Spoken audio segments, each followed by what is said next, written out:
네, 안녕하세요. 독서하고 행동하는 남자 초인용쌤 유근용이라고 합니다.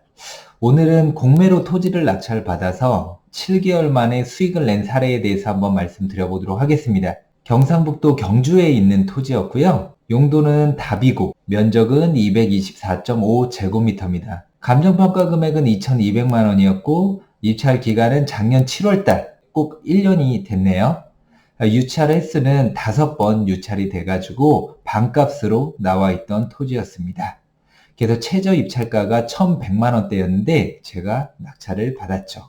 우선 면적 정보를 한번 보도록 할게요. 총 면적이 2,245제곱미터인데 그 중에서 224.5제곱미터만 나온 겁니다. 10분의 1 정도 지분 물건으로 해서 나온 거죠. 이용 현황은 현재 답으로 이용 중에 있죠. 뭔가 농사를 짓고 있는 땅임이 분명합니다. 공매를 할 때 가장 중요하게 봐야 될 게 입찰 전 알아야 할 주요 사항입니다. 공매 재산에 대하여 등기된 권리 또는 가처분으로서 매각으로 효력을 잃지 아니하는 것. 내가 낙찰 받아도 혹시라도 더 추가로 내가 돈을 물어주거나 더 내야 되는 금액들이 만약이라도 있으면 여기에 적혀 있어야 돼요. 아무것도 없다고 하면은 안심하고 입찰을 하셔도 됩니다. 또 농지, 이거는 답이었었잖아요. 전답 과수원을 농지라고 하는데 농지를 낙찰받을 때는 농지 취득 자격 증명서가 반드시 있어야 됩니다. 그거 있어야 된다는 뻔한 이야기예요. 그리고 유의사항에 토지 일부가 선화지, 이온이 사전 확인 후 입찰 바람. 선화지가 뭘까요? 선화지는요, 고압선 아래의 토지를 선화지라고 합니다. 이해되세요? 산 같은 데 보면은 철탑들이 많이 올라가 있잖아요. 그리고 그 철탑들 사이를 연결하는 그 선, 이게 고압선인데 그 고압선 아래에 있는 토지를 선화지라고 합니다. 현장 사진 모습인데요. 제가 직접 간 거는 아니고요. 저는 지방에 있는 토지는 웬만하면 임장을 가지 않습니다. 위성지도라든지 로드뷰라든지 사진을 보고 입찰 여부를 결정하죠. 여기 철탑 있죠? 그리고 이렇게 선이 있죠. 이게 고압선인데 이 고압선 아래에 있는 토지다라고 해서 선화지라고 했었던 거고요. 그래서 제가 왜 이 토지를 낙찰받았냐면은 평당 가격을 보니까 16만 4,194원이었어요. 제가 입찰할 당시에 최저 입찰 가격까지 떨어졌던 금액이 평당 16만 원대였습니다. 그런데 여기 또 보니까 2009년도에 실거래가를 보니까 평당 24만 4천 원 이상이었고요. 또 2015년 보니까 평당 31만 원이 넘었습니다.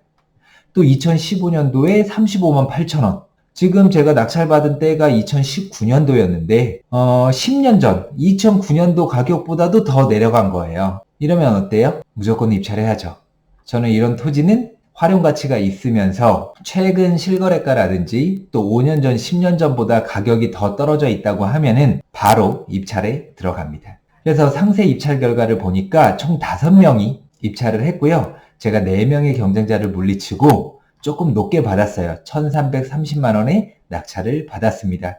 감정가 대비 낙찰가율은 60.45%인데요. 수익이 조금 줄어들 수는 있어도 반드시 내가 낙찰받은 금액 이상으로 매도할 수 있다라는 어떤 확신이 있다 보니까 조금 높게 입찰가를 써서 낙찰을 받았죠. 낙찰받은 토지 공유자가 총 6명이었었거든요. 그래서 등기부 등본상에 있는 주소로 제가 우편을 보냈었는데 어떠한 연락도 받지 못했었습니다. 만약에 10년, 15년 전에 등기가 돼 있었던 상황이라면 현재 이사 한번 안 가고 그곳에 계속 살고 있으리라는 보장은 없겠죠. 그래서 어쩔 수 없이 협의를 하기 위해선 상대방과 연락이 돼야 되잖아요. 근데 연락이 지금 안 되는 상황이잖아요. 이때는 어떻게 해야 되죠? 공유물 분할 청구 소송을 진행을 해야 됩니다. 소송이라고 해서 어렵거나 변호사를 선임해야 되거나 법무사를 찾아가야 되거나 이런 거 전혀 없습니다. 혼자 스스로 전자로 인터넷으로 24시간 언제든지 쉽게 소송을 진행을 할 수가 있죠. 그래서 제가 2019년 9월 11일 날 소장을 접수를 했습니다. 20일 날 이제 발송이 됐네요. 그래서 차근차근 한 분씩 이렇게 도달을 했는데요. 2020년 1월 8일 변론기일이 있었어요. 그래서 제가 어디를 갔냐? KTX를 타고 신경주역으로 갔습니다. 버스를 타고 법원으로 이동을 했죠. 이날 좀 재밌었는데 법정이 분명히 2층이라고 했거든요. 그래서 2층에 딱 올라갔는데 사람들이 많이 기다리고 있는 거예요. 다 쌍쌍으로 오셨더라고요. 또 분위기는 굉장히 안 좋은 거예요. 적막하다고 해야 되나? 제가 그동안에 수많은 법원들을 다녀봤었는데 이런 느낌은 처음이었었거든요. 근데 알고 보니까 제가 가정법원에 가 있었던 거예요. 그런데 피고분들이 여러 분 계셨잖아요. 근데 한 분도 법원에 출석하지 않았습니다. 제가 소송을 진행했는데 상대방에서 아무런 반응이 없으면 어떻게 될까요? 그대로 원고 승으로 끝나게 됩니다. 그래서 제가 원했던 그대로 전체 지분을 경매로 넘길 수 있게 되는 거죠. 판결문은 보험 삼아 이제 제가 받아 놓은 거고요. 제 토지를 매입을 한다는 분이 계셨기 때문에 그분에게 이제 매도 관련해서 가격 협상을 진행을 해야 되겠죠.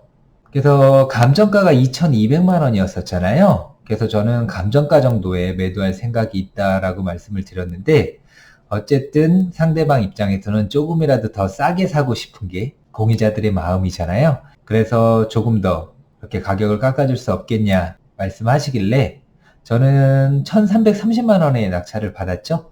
그래서 그냥 2천만 원에 더 이상은 좀 어려울 것 같다라고 말씀드렸더니 2천만 원에 매매 계약을 하기로 서로 협의를 했습니다. 그래서 안녕하세요. 외동은 모아리 1055번지 계약금 200만 원 입금했습니다.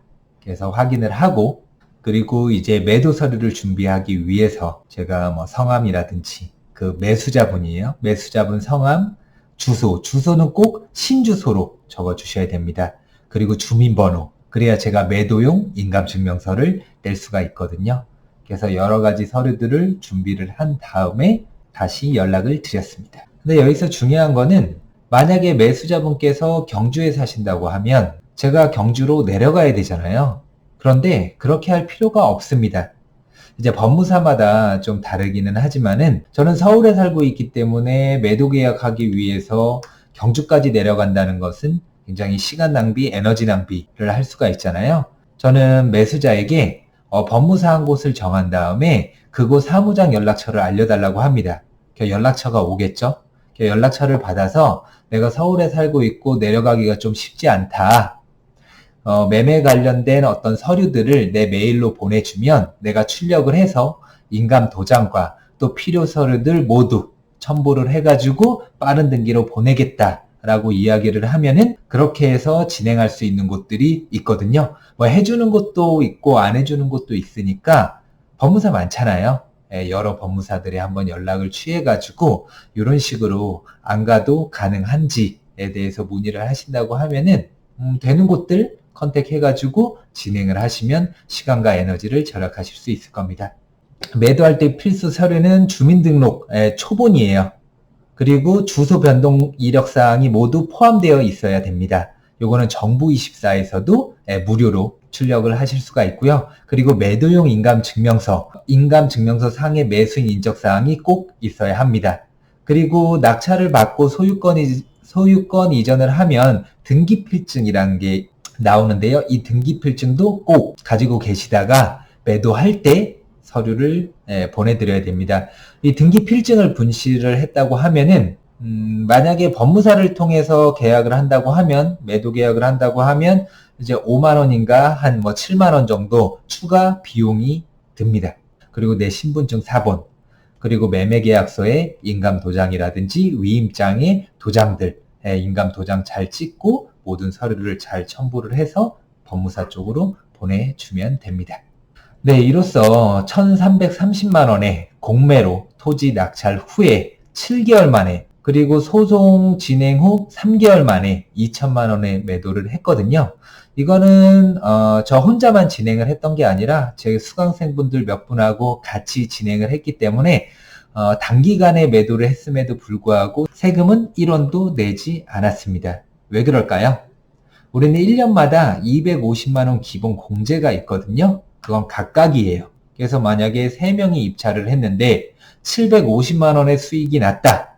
그러면 취등록세라든지 법무비용 빼고 나머지 부분에서 55%를 세금을 내야 되는데 1인당 250만 원 기본 공제가 가능하다고 했으니까 저 250만 원, 공유자 250만 원, 또 다른 공유자 250만 원 그러면 총 750만 원까지는 세금을 한 푼도 내지 않고 매도를 할 수가 있습니다. 괜찮죠? 그래서 단기간에 내가 좀 250만 원, 또 500만 원 이상 수익을 낼 것 같다라는 생각이 들면 아예 처음부터 아내분과 아니면 가족분과 함께 공동 입찰하는 것을 추천드립니다. 토지 투자 어렵다고 생각하시는 분들 많은데 어렵다고 생각하면 한없이 어렵고요. 또 쉽게 접근할 수 있는 몇 가지 방법들이 있는데 이런 식으로 한번 제 유튜브 영상 제가 블로그랑 또 발품불패라는 카페도 운영을 하고 있어요. 그 카페와 블로그를 보시면 더욱 자세하게 상세하게 이렇게 제가 수익 냈던 사례들 또 낙찰 받았던 사례들을 꾸준히 올리고 있거든요. 한번 참고하시면 많은 도움이 되실 겁니다. 그러면 다음 영상에서는 새로운 또 수익 사례들을 올려보도록 하겠습니다. 감사합니다.